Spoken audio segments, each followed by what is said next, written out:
Hola, soy Daniel Barrera, docente en el ciclo de técnico en emergencias sanitarias de la Fundación Albor Cádiz, y voy a hablaros de algo tan importante en el mundo de un técnico en emergencias como es la camilla sanitaria.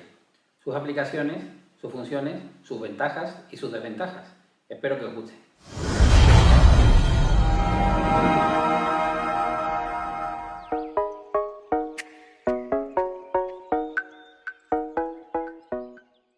Al hablar de camilla sanitaria, incidimos en la palabra sanitaria debido a que si entramos en una consulta de un fisioterapeuta o en un salón de tatuajes, también encontraríamos un utensilio al que podríamos llamar camilla.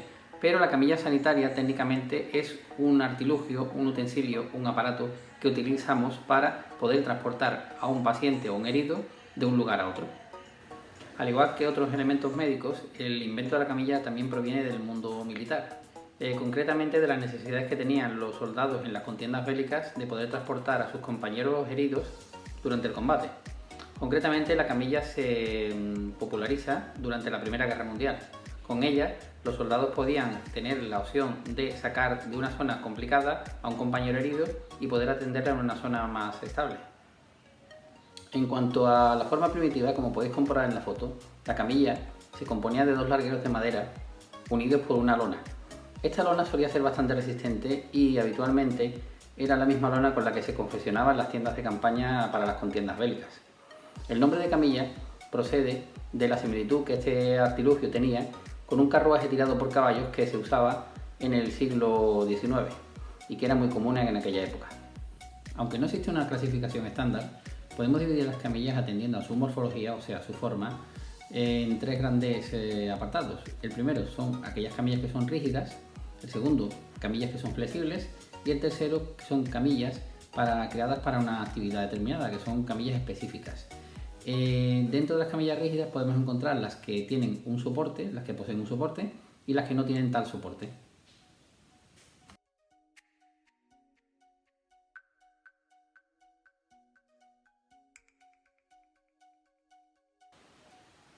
Dentro de las camillas rígidas con soporte encontramos las que tienen esos soportes acabados en unas ruedas.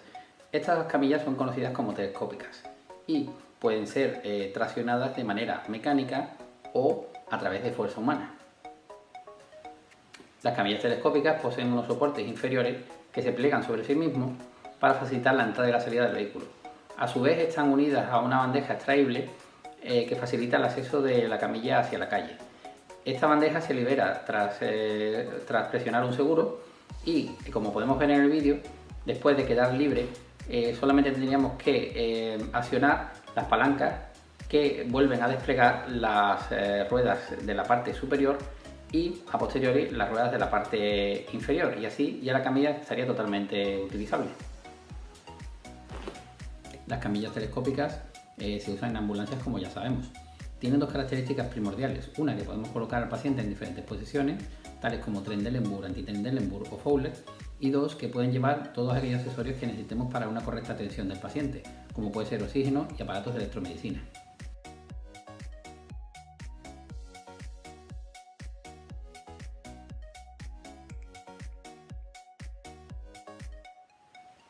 Las camillas rígidas sin soportes son conocidas como camillas de rescate. Estas camillas nos permiten el acceso a unas zonas donde las camillas telescópicas, aquellas que tienen soporte, no tienen permitido ese posible acceso por las dificultades del terreno. Con ellas podemos tener una atención más adecuada a un paciente y sobre todo a un accidentado que se encuentre en una zona donde de otra forma no podríamos tener la certeza de poder atenderlo correctamente. Dentro de las camillas rígidas sin soporte tenemos el tablero espinal. Es la camilla primordial, se usa en casi todos los rescates y está indicada principalmente para accidentes de tráfico.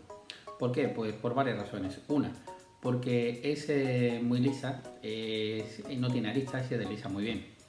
Y aparte es un dispositivo mixto, o sea, nos permite tanto un transporte como una inmovilización. Las ventajas del tablero espinal son muchas, por eso es muy usado. Es económico, es versátil, es muy resistente, es transparente a los rayos X, nos aporta una buena inmovilización y, al no ser un método envolvente, podemos tener un acceso visual completo al paciente. Y además flota en el agua, por lo que permite rescates acuáticos. Aunque el tablero espinal presenta bastantes ventajas, como hemos visto anteriormente, También presenta tres desventajas bastante importantes. Una, hay que hacer una alineación previa del paciente para poder colocarlo, como ya hemos visto en el vídeo. Dos, puede deteriorarse, sobre todo aquellos que son de madera, que pueden verse afectados por la humedad. Y tres, que para un traslado que se dilata en el tiempo pueden producir bastante incomodidad en el paciente. Continuando con las camillas rígidas sin soporte, pasamos a las camillas que conocemos como camillas de pala, de cuchara, de tijera, que técnicamente se llaman camillas Scoot Striker. Estas camillas están compuestas por dos partes articuladas metálicas y tienen una diferenciación sobre el resto, que hay que tener el eje longitudinal del cuerpo alineado y no son idóneas para una permanencia prolongada en ellas. Las ventajas que te presentan este tipo de camillas son varias. Una, son muy versátiles. Dos, son aptas para todo tipo de terreno. Tres, al ser cóncavas evitan los movimientos laterales del paciente. Cuatro, permiten un ajuste longitudinal del paciente. Y cinco, se le pueden poner cualquier tipo de elemento. Estas camillas tienen varias desventajas. La primera es que son lentas. Hay que hacer muchos pasos para montarlas y es fácil equivocarte en alguno de esos pasos. Después tienen un problema con los cierres. Tienen unos cierres bastante fuertes y esos cierres pueden producir enganches tanto en la ropa, en la piel como en el pelo, que pueden llegar a ser peligrosos. Después no producen una inmovilización muy buena del paciente, hay que estar poco tiempo en ella. Lo básico para el traslado a un medio más estable, que nos dé más garantía.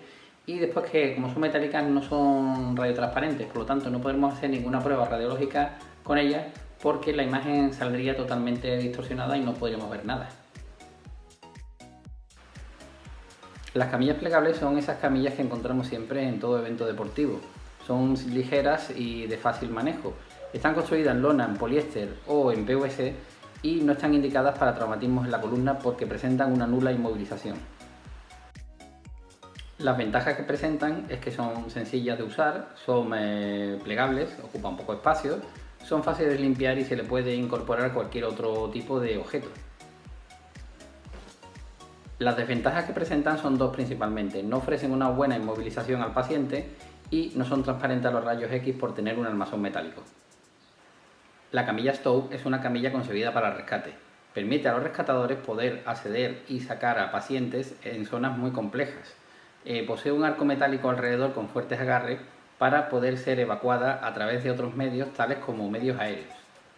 Las ventajas que presentan son una buena inmovilización del paciente, un fácil manejo de la camilla, una buena movilización de la propia camilla por esos agarres y ese arco metálico que tiene con esas fijaciones y un fácil manejo. En cuanto a las desventajas tenemos que tienen un gran tamaño, son muy pesadas, que poseen una estructura metálica que no permite ser transparente a los rayos X y que no flotan en el agua.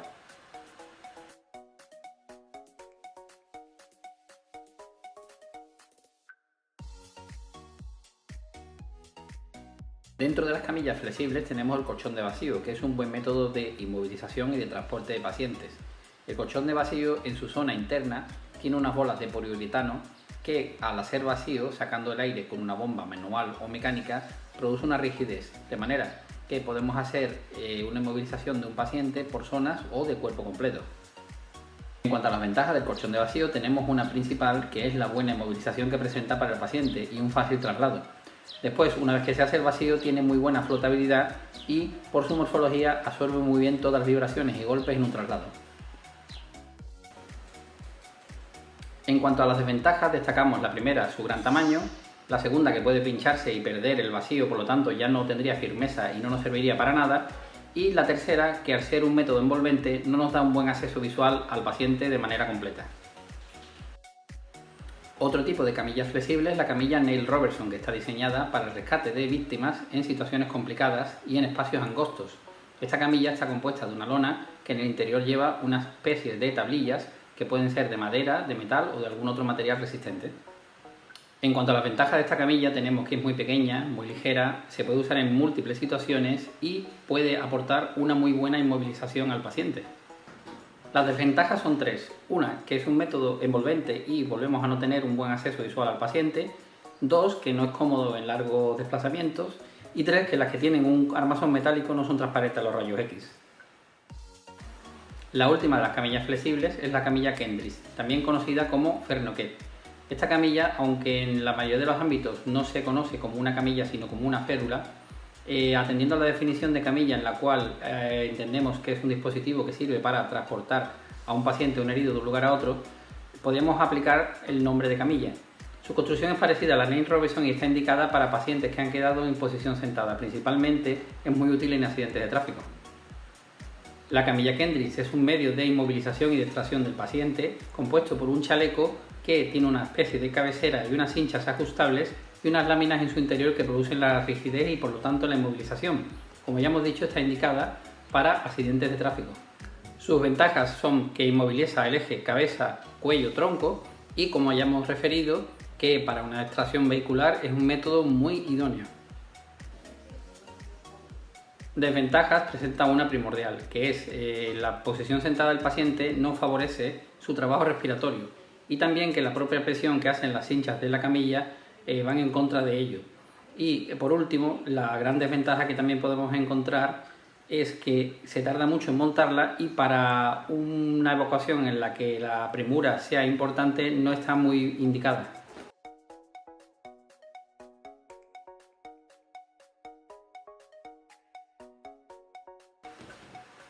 Al hablar de camillas específicas estamos refiriéndonos a camillas que se han adaptado para una situación determinada. En este caso vamos a ver un par de ejemplos. La primera, la camilla de rescate en montaña, que es una camilla basada en la Neil Robertson, que tiene unas finas lamas internas que dan rigidez y se ha adaptado para poder plegarse de mejor forma y transportarse en una mochila. También tiene unas fuertes sujeciones para hacer tracción del paciente de manera manual o por algún medio mecánico como pudiera ser una moto de nieve, un helicóptero o esquiando. Y por último vamos a hablar de la camilla más evolucionada del mundo, la camilla L-Star, una camilla de origen militar la cual engloba todos los aparatos de electromedicina necesarios en una UCI para la atención a un paciente grave. Hablamos de un respirador, un monitor, un desfibrilador y una central de oxígeno, todo ello integrado dentro del armazón de la camilla. Esta camilla tenía un coste muy elevado y el proyecto fue poco a poco cayendo en desuso.